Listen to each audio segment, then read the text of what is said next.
Здравствуйте, дорогие друзья! У кого есть такая проблема, свистит ремень генератора, особенно когда в холодную погоду, либо по луже проехать.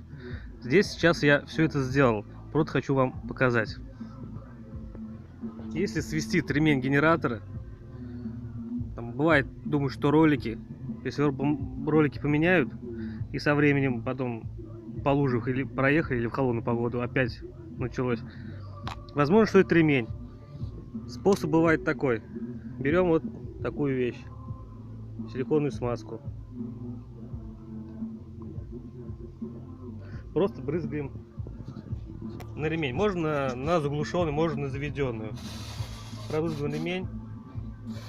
Этого всего достаточно.